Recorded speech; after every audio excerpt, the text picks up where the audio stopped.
जय श्री राम सभी को। कैसे हैं आप सभी? गाइस, मैं जो है आज आपसे रूबरू हुआ हूँ।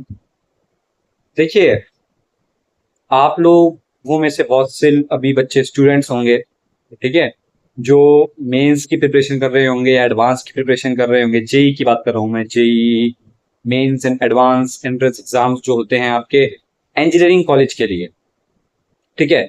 बहुत से बच्चे स्टूडेंट्स होंगे, स्कूल के जो है वो स्टूडेंट्स होंगे, जिनका बोर्ड्स होगा, 10th 12th 11th भी, 9th भी, है ना। बहुत से स्टूडेंट्स होंगे। तो मैं जो है डिफरेंट डिफरेंट बुक, जैसे कि अगर आपकी एनसीईआरटी, अगर आपका सिलेबस एनसीईआरटी से चलता है, सीबीएसई में, आप आईसीएसई बोर्ड से हैं, बताना आपका कमेंट सेक्शन में। तो मेरा ये मानना है कि जो पढ़ने वाले बच्चे होते हैं ना, वो जो आपकी बुक्स हैं उनके अलावा एक्स्ट्रा बुक्स की ओर जाते हैं, ठीक है। कि एक्स्ट्रा जो बुक्स हैं आपकी, जैसे कि फॉर एन एग्जांपल आपकी अगर एनसीईआरटी चल रही है, तो आप चाहते हैं कि आर डी शर्मा की तरफ आप जाएं, आर एस अग्रवाल की तरफ आप जाएं। तो ये चीजें होती हैं। आप कुछ एक्स्ट्रा करना चाहते हैं कि यार एनसीईआरटी तो हो गई है, मैं पहले तो ये होता है कि मेन बुक आप अपनी कंप्लीट कर लो, देन आप एक्स्ट्रा पे जाओ। ठीक है, आपकी मेन बुक पूरी हो गई, देन आप एक्स्ट्रा उस पे गए कि यार हम थोड़ा तैयारी कर लेते हैं कि अगर कोई कॉन्सेप्चुअल क्वेश्चन पूछा जाता है, कुछ ऐसा क्वेश्चन होता है जो कहीं ना कहीं जो बच्चे बोलते हैं कि आउट ऑफ सिलेबस आ गया, तो जिन बच्चों ने सारा कुछ कर रखा होता है ना, उनके लिए आउट ऑफ सिलेबस नहीं होता है। क्यों? आप मान के चलो कि रेशियो की अगर हम बात करें, 70-30 होता है, क्योंकि 70% तो आपकी बुक से ही आएगा जो आपको पढ़ाया गया है। 30% के आसपास वो बस कुछ एक ब्रिलियंट स्टूडेंट्स के लिए होते हैं, वही कर पाते हैं पूरा। आपकी क्लास की अगर स्ट्रेंथ 43-44 है, ठीक है, तो उसमें से कोई एक ही कर पाएगा। वो इस तरह की क्वेश्चन आते हैं, कुछ 30% में बोलूंगा, ठीक है। उनमें से भी कोई एक क्वेश्चन ऐसा होता है जो बिल्कुल ही सबके लिए आउट ऑफ सिलेबस होता है, बट एक बंदा उसे कर देता है, ठीक है। तो वो जो होते हैं वो, उन्होंने बहुत मेहनत करी भी होती है, बहुत बुक्स उन्होंने जो है कि क्वेश्चंस उन्होंने सॉल्व किए होते हैं, देन वो उस क्वेश्चन को कर पाते हैं। तो मेरा, देखिए, क्योंकि मैं भी साइंस का स्टूडेंट रहा हूं, मैंने जो है पीसीएम मेरे सब्जेक्ट्स थे, देन आफ्टर दैट मैंने जो है इंजीनियरिंग करा, ग्रेजुएट हुआ, है ना, बीटेक किया। तो अब मैं जो है चाहता हूं कि यार जो बच्चे हैं जिनको ये प्रॉब्लम्स आती है, और एज अ स्टूडेंट मुझे भी ये हुआ था कि भाई मैं जब बहुत जल्दी एनसीईआरटी खत्म कर लेता था, देन आफ्टर दैट ये होता था कि जैसे आर डी शर्मा की तरफ चले गए, बहुत सारी किताबें आपकी एग्जाम विदा हो गई है, मतलब बहुत बहुत सी चीजें हैं जिसमें आपके सॉल्यूशंस नहीं होते थे, ठीक है। आप सॉल्यूशंस आपको मिल जाएंगे, एग्जांपल्स के सॉल्यूशंस आपको मिल जाएंगे, बट डेफिनेटली कुछ एक्सरसाइज ऐसी होती हैं उनमें आपने 50 क्वेश्चन की एक्सरसाइज में एक का भी सॉल्यूशन आपके पास नहीं है, बस आंसर दे रखा होता है कि भाई साहब आपका आंसर ये आ जाना चाहिए at the end of the day, ठीक है। तो कई बारी बच्चे अटकते हैं, आप कह रहे हैं क्या, है ना। तो ये होता है, आप ट्यूशन जाते हैं, आप कोचिंग क्लासेस जाते हैं, ठीक है, और ऑनलाइन भी बहुत मटेरियल अवेलेबल है, लेकिन सब पेड है, ठीक है, सब कुछ पेड है। और मैं समझ सकता हूँ कि जो अफोर्ड नहीं कर सकते वो कहाँ जाएं, ठीक है। और खान सर जो हैं वो एक बहुत ही बढ़िया काम कर रहे हैं जो है इस एजुकेशन की फील्ड में। हालांकि आप लोग भी अपनी राय बताना मेरे को, आप लोग भी जहां तक उनको एडमायर करते होगे, बहुत मतलब कमाल यार, जस्ट इनक्रेडिबल यार। मतलब वो जो कर रहे हैं ना, वो जो है पूरी शिद्दत से एक जो है टीचर, एक अध्यापक होने का कर्तव्य निभा रहे हैं, ठीक है। वैसा आपको कोई दूसरा बहुत मुश्किल दिखेगा, ठीक है। अब तो वही मैं जो है कि आपसे कह रहा था, ये पीसीएम पीसीएम सब्जेक्ट्स हो आपके, ठीक है, या कोई 10th में बायो का हो, तो मैं जो है उसके लेक्चर्स ला सकता हूँ आपके लिए, मैं आपके लिए सॉल्यूशंस ला सकता हूँ जिनके सॉल्यूशंस आपको कहीं मिल नहीं रहे हैं, ठीक है। और मैं यहाँ पर कोई जो है पेड उसकी बात नहीं कर रहा हूँ कि मुझे ये पे होगा देन मैं ये करूंगा। भाई साहब, स्टूडेंट रहा हूँ, साइंस का स्टूडेंट रहा हूँ, तो मैं चाहता हूँ कि औरों की हेल्प की जाए, जो स्टूडेंट्स आज की डेट में हैं, जो अफोर्ड नहीं कर सकते, ठीक है।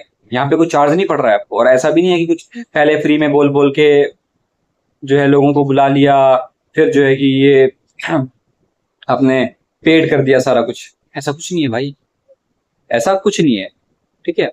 तो इसलिए मैं ये चाह रहा था, और आप बताना मुझे आपके स्टूडेंट्स आप किस उसके हैं, कौन सी फील्ड से आप बिलोंग करते हैं, है ना। तो ये है। बाकी साइंस के अगर आप स्टूडेंट हैं तो आप बिल्कुल सही जगह पर आए हैं। आप बताना मुझे कि आपको कौन सी एजुकेशन अभी आप फिलहाल परस्यू कर रहे हैं, आप स्कूलिंग कर रहे हैं, कॉलेज में हैं, इंजीनियरिंग कर रहे हैं, बीएससी कर रहे हैं, क्या कर रहे हैं, तो बताना मुझे कमेंट सेक्शन में। तो उससे एक आइडिया मिलेगा कि क्या है, किस तरीके के लेक्चर्स मेरे को लेकर के आने हैं। ठीक है, अगर आप लोग चाहें तो। वरना तो देखो, एज अ ग्रेजुएट मेरा भी है जॉब और ये सब चीजें, तो ठीक है, तो ये तो चलता रहता है। पूरी दुनिया मतलब मोस्टली लोग करते हैं कि या किसी जो ग्रेजुएट हुए हैं, पोस्ट ग्रेजुएट हुए हैं, या पीएचडी जिन्होंने करी है, तो ठीक है, उस सब कंपनीज उनको उठा करके आप इंटरव्यू देते हैं, आप सिलेक्ट हो जाते हैं, चले जाते हैं। तो वो सभी सभी के साथ है, कॉमन है। ऐसा बहुत कम होता है कि भैया कि किसी की जॉब ही ना लगे, लग जाती है आमतौर पर। अगर आपकी एजुकेशन है, मैं उनकी बात कर रहा हूँ जिन पे एजुकेशन है। ऐसा नहीं कि कोई, समझ रहे हो आप, फिर वो बोलते हैं कि भाई नौकरियों की बड़ी कमी है जी। ऐसा नहीं होता है। नौकरियों की कमी नहीं है, बट एक टैलेंटेड ब्रेन का शॉर्टेज जब होता है ना, तो फिर वो लोग ये बातें करते हैं कि भैया नौकरियां नहीं है, ये नहीं है, वो नहीं है। ठीक है, सब कुछ है, सब अच्छा है, बढ़िया है, सब सही चल रहा है। आप इंटरव्यू देने जाओगे, आप सिलेक्ट हो जाओगे। चार चार चार इंटरव्यू अगर आपने दिए, चार में से आप 3 में रिजेक्ट हो गए, चौथे में हो जाओगे सिलेक्ट। भाई ऐसा नहीं हो, ऐसा ऐसा कोई नहीं होता कि भैया जिसने 10 इंटरव्यू 10 में वो हो गया, ऐसा नहीं होता है। ठीक है, तो ये सब चीजें हैं, जॉब का कोई ऐसा इशू नहीं है। बट मैं जो है चाहता हूँ कि हट के कुछ, मैं देखो जैसा हूँ मैं वैसा आपको बता रहा हूँ खुल करके। मैं हट करके चाहता हूँ चीजें। मैं ठीक है, अच्छा चल रहा है, आप बढ़िया चल रही हैं चीजें, ठीक है। बट मैं जो है हट के चाहता हूँ कि मेरे द्वारा किसी की एटलीस्ट कुछ तो हो, मतलब मेरे द्वारा, ठीक है, जो मैंने पढ़ा है मैं कुछ तो करूं। ठीक है, आप जॉब कर सकते, आप जॉब भी अच्छी बात है, वो आप करें। आप एक कंपनी के लिए होते हैं और आप पूरा तरीके से डेडिकेटेड होकर करके करते हैं, अच्छी बात है। बट मैं चाहता हूँ, अब इसमें देखो, आपका ही अगर आपका सपोर्ट होता है और आप चाहते हैं तो देन ये पॉसिबल होगा। बट इफ नॉट देन कुछ नहीं हो सकता, क्योंकि ये सब कुछ आप पर डिपेंड करता है। अगर आप चाहते हैं कि वो सॉल्यूशंस में लेकर के आऊंगा सारे, सॉल्व कर करे करे आप लोगों को भी, लेकिन देखने नहीं, मतलब पूरा समझने वाले। ठीक है, मैं समझाऊंगा पूरा, आपको पूरा समझ में आ जाएगा। देन जो है कि आपका एक चीज आपको समझ में आनी चाहिए। ऐसा नहीं होना चाहिए कि भैया आपको सोल्यूशन मिल गया और जयराम जी की हो गया, बस ऐसा नहीं। सोल्यूशन आपको मिला है तो समझाना, और मैं समझाऊंगा वो। ऐसा नहीं कि मैं सोल्यूशन दे दिया, कि कई चीजें होती हैं, कई क्वेश्चंस होते हैं जो सोल्यूशंस नहीं होते हैं अवेलेबल, अपन वो सॉल्व करेंगे ना यार। ठीक है ना, अपन साथ में काम करेंगे, कोई दिक्कत में परेशानी वाली बात थोड़ी है। तो आप बताना मुझे कमेंट सेक्शन में क्या आपकी राय है, और क्या करते हैं सपोर्ट, तो बताना मुझे। तो अब क्या लेकर के आऊं मैं, 10th 12th 9th 11th या उससे ऊपर का इंजीनियरिंग का, बताना आप मुझे कमेंट सेक्शन में। ठीक है, देन बता दूंगा, आपको कोई दिक्कत परेशानी वाली बात नहीं है। ठीक है ना, तो बताना मुझे कमेंट सेक्शन में खुल के बताओ, कोई दिक्कत नहीं है। ठीक है, तो मिलता हूँ नेक्स्ट वीडियो में। Till then take care, bye bye. और मुबारक हो सभी को 15th of August independence day. और मिलता हूँ नेक्स्ट वीडियो में। Take care, bye bye. Bharat माता की जय, वंदे मातरम, जय श्री राम।